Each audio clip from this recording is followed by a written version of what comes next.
Assalamualaikum warahmatullahi wabarakatuh. Selamat berjumpa lagi sahabat di channel kesayangan kita ini, Dunia Muslim, channel yang membahas tentang berbagai hal yang menarik seputar agama Islam. Di video kali ini sahabat, kita akan memberikan informasi yang sangat patut recommended untuk sahabat semua yang ada di rumah ketahui, terutama nih bagi sahabat yang percaya dengan adanya beberapa hal mistis. Apalagi kita ketahui di berbagai wilayah di Indonesia sangat mempercayai hal tersebut, walaupun pastinya menimbulkan pro kontra, dimana di dalam Islam sendiri yang goib itu salah satunya adalah adanya jin. Wa ma khalaqtul jinna wal insa illa liya'budun.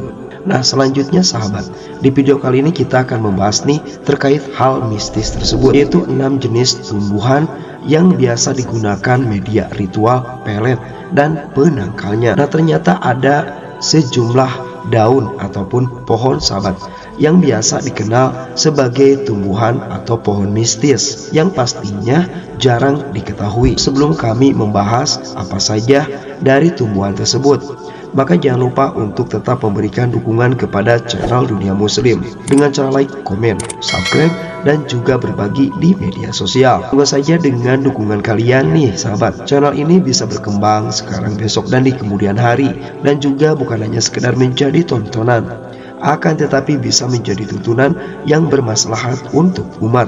Terima kasih, jazakallah khairan katsiran. Berbicara tentang masalah mistis, hal tersebut pastinya menimbulkan pro dan kontra di kalangan umat muslim sahabat. Akan tetapi di beberapa negara sampai beberapa wilayah di Indonesia bukan masalah agama, akan tetapi ada ritual adat istiadat. Nah biasanya adat istiadat yang diturunkan oleh nenek moyang tersebut ada beberapa hal mistis dan kepercayaan masyarakat setempat. Salah satunya sahabat, ada sejumlah pohon nih yang biasa digunakan untuk dijadikan media pelet atau penarikan, atau juga yang biasa disebut dengan istilah pemikat sahabat. Ada 3 daun atau pohon yang digunakan untuk ritual sihir pemikat, dan juga di video kali ini pun kita akan membahas tentang 3 pohon lain yang menjadi penangkalnya. Sebelum kami membahasnya nih sahabat, kita akan bahas terlebih dahulu masalah sejumlah dalil sihir di dalam pandangan Al-Quran dan juga As-Sunnah, dimana masalah sihir tersebut tertuang di dalam beberapa ayat banyak sahabat. Salah satu yang paling terkenal yaitu surah Al-Baqarah ayat 2. Selanjutnya ada, jadi surat Al-Baqarah ayat 102. Selanjutnya ada juga surat Yunus ayat 77. Seperti firman Allah, Bismillahirrahmanirrahim. Qala Musa ittaquluna lil haqqi lama ja'akum ashiru hadza wala yuflihu sahirun. Yang artinya, Musa berkata, apakah kamu mengatakan terhadap kebenaran waktu ia datang kepadamu? Sihirkah ini? Padahal ahli-ahli sihir itu tidaklah mendapat kemenangan. Surah Yunus ayat 77. Selanjutnya di dalam surah Yunus ayat 81 sampai 82 sama sahabat. Selanjutnya di dalam surah Toha ayat 67 sampai 69. Auja safi nafsihi khifata Musa. Qulna la takhaf innaka antal a'la wal qima fi yaminika talqaf ma sana'u inna ma sana'u kaidu sahir wala yuflihu sahiru haitsu ata. Maka Musa merasa takut dalam hatinya. Kami berkata, janganlah kamu takut, sesungguhnya kamulah yang paling unggul atau menang, dan lemparkanlah apa yang ada di tangan kananmu, niscaya ia akan menelan apa yang mereka perbuat. Sesungguhnya apa yang mereka perbuat itu adalah tipu daya tukang sihir belaka, dan tidak akan menang tukang sihir itu dari mana saja ia datang. Selanjutnya juga tertuang masalah sihir ini sahabat di dalam surat Al-A'raf ayat 117 sampai 112, dan banyak lagi sahabat ayat-ayat dan juga hadis permasalahan sihir tersebut. Nah selanjutnya kita balik sahabat ke permasalahan di video kali ini, yaitu jenis tumbuhan yang digunakan untuk ritual pelet dan juga penangkalnya. Tumbuhan mempunyai peran yang sangat penting dalam kehidupan manusia, termasuk dalam konteks masalah masalah budaya dan kepercayaan. Malahan menurut Heri Santoso nih, salah satu seorang botanis yang memang ahli dalam masalah tumbuh-tumbuhan sahabat, terdapat jenis-jenis tumbuhan yang memang dipercaya sejak dahulu kala digunakan dalam ritual sihir, pemikat atau pelet, dan juga penangkalnya. Malahan sangat dipercaya, sangat manjur sahabat. Nah, bagi sahabat semua yang penasaran tumbuhan apa saja sih, maka berikut adalah penjelasannya. Yang pertama kita bahas tumbuhan pemikat, yaitu yang biasa dipakai sebagai mediasi untuk pelet. Yang pertama ada awar-awar yang mempunyai nama latin Ficus septica. Tumbuhan yang satu ini sahabat sering disebut dalam berbagai ritual dan dipercayai mempunyai kekuatan spiritual khusus. Dan di dalam khasanah Islam, daun awar-awar dikenal sebagai bidara atau sidr. Tumbuhan ini bahkan disebut di dalam Al-Quran dan juga Al-Hadith. Dalam konteks kepercayaan tradisional, awar-awar diyakini mampu menangkal gangguan jin, terutama jika digunakan dalam praktik ruqyah sahabat. Dan juga bukan hanya negatifnya saja, daun awar-awar dipakai sebagai mediasi atau medium untuk menulis nama lelaki atau nama perempuan yang selanjutnya dipelet sahabat. Selanjutnya nomor 2 ada kelayu atau yang mempunyai nama latin Erioglosum rubiginosum. Daun kelayu sering dipasangkan dengan awar-awar dalam ritual tertentu sahabat. Kelayu konon nih dipercaya bisa membuat target tergila-gila sampai lupa diri, sehingga ingin selalu berada di dekat yang memberikan pengaruhnya sahabat. Kepercayaan tersebut membuat kelayu populer dari dulu sampai sekarang. Malahan banyak dari para spiritual yang menggunakan daun kelayu ini untuk praktik yang berhubungan dengan perasaan cinta atau pengasihan.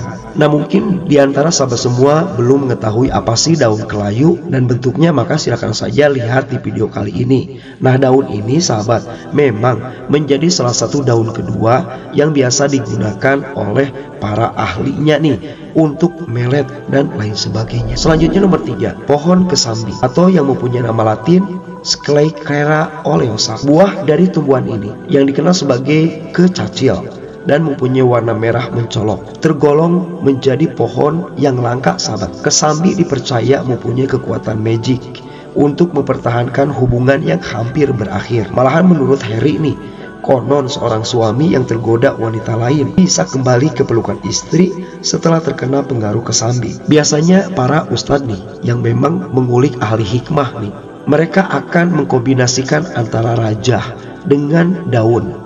Mereka tulis, binti, dan lain sebagainya dengan tujuan yang memang baik menurut mereka, supaya rumah tangga orang yang terkena guna-guna bisa hilang, dan juga digunakan untuk penangkal sekaligus medium dan juga penangkalnya sahabat.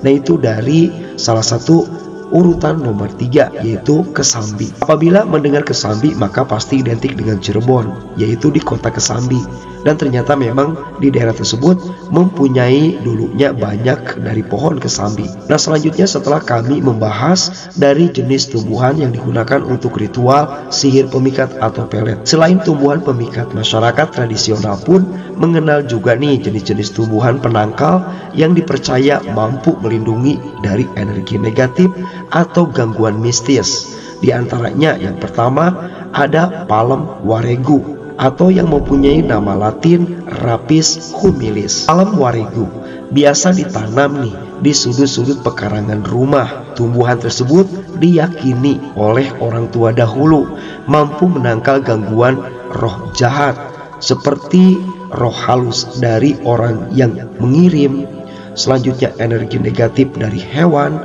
dan lain sebagainya. Nah, dengan demikian banyak masyarakat yang menanamnya sebagai pelindung rumah mereka. Atau juga nih, biasanya kalau ahli hikmah menggunakan pohon ini sebagai tumbal rumah atau pagar rumah sahabat. Nah, selanjutnya ada juga, yaitu di urutan kedua nih, lidah mertua yang mempunyai nama latin Sansevieria trificiata. Apa sih yang tidak mengenal lidah mertua? Salah satu bunga hias ini banyak kita temukan di berbagai pekarangan halaman rumah.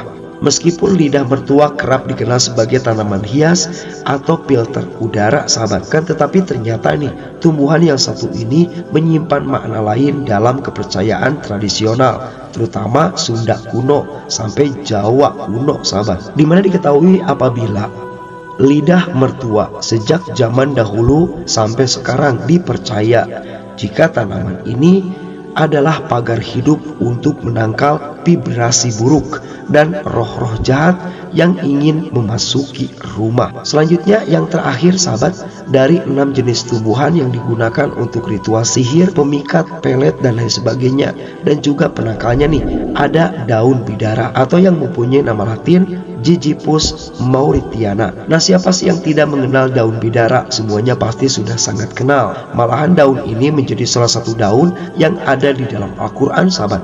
Banyak sekali manfaatnya, sahabat, dari daun bidara. Di dalam surah Al-Waqiah saja tentang kelompok kanan dari penghuni surga berada di bawah pohon bidara yang tidak berduri. Allah Ta'ala berfirman, A'udzubillahi minasyaitonirrajim, Bismillahirrahmanirrahim, wa ashabul yamin ma ashabul yamin, fi sidrim makhdud wa talhim mandud wa dhillim mamdud wa ma'im maskub wa fakihatin katsirah, yang artinya, dan golongan kanan, alangkah bahagianya golongan kanan tersebut, berada di antara pohon bidara yang tidak berduri dan pohon pisang yang bersusun buahnya, dan naungan yang terbentang luas dan air yang tercurah dan buah-buahan yang banyak. Surah Al-Waqiah ayat 27 sampai 32. Nah, di dalam Islam sendiri, sahabat, bidara atau sidr merupakan tanaman yang disebutkan dalam Al-Quran dan juga hadis Nabi. Selanjutnya, daun bidara sering dianjurkan untuk ditanam sebagai media ruqyah untuk menangkal gangguan jin. Dan dari dahulu sampai sekarang banyak kok ustadz-ustadz yang suka meruqyah menggunakan daun ini juga. Nah, itulah, sahabat, beberapa tumbuhan yang dipercaya dari dulu sampai sekarang berperan dalam ritual sihir, pemikat, dan penangkalnya. Ya, bagi kita semua, kita kembalilah, ada yang percaya atau tidak. Akan tetapi hal yang harus kita ketahui dan kita sepakati, jagalah lingkungan kita, sayangilah pohon-pohon dan hewan-hewan. Wassalamualaikum warahmatullahi wabarakatuh.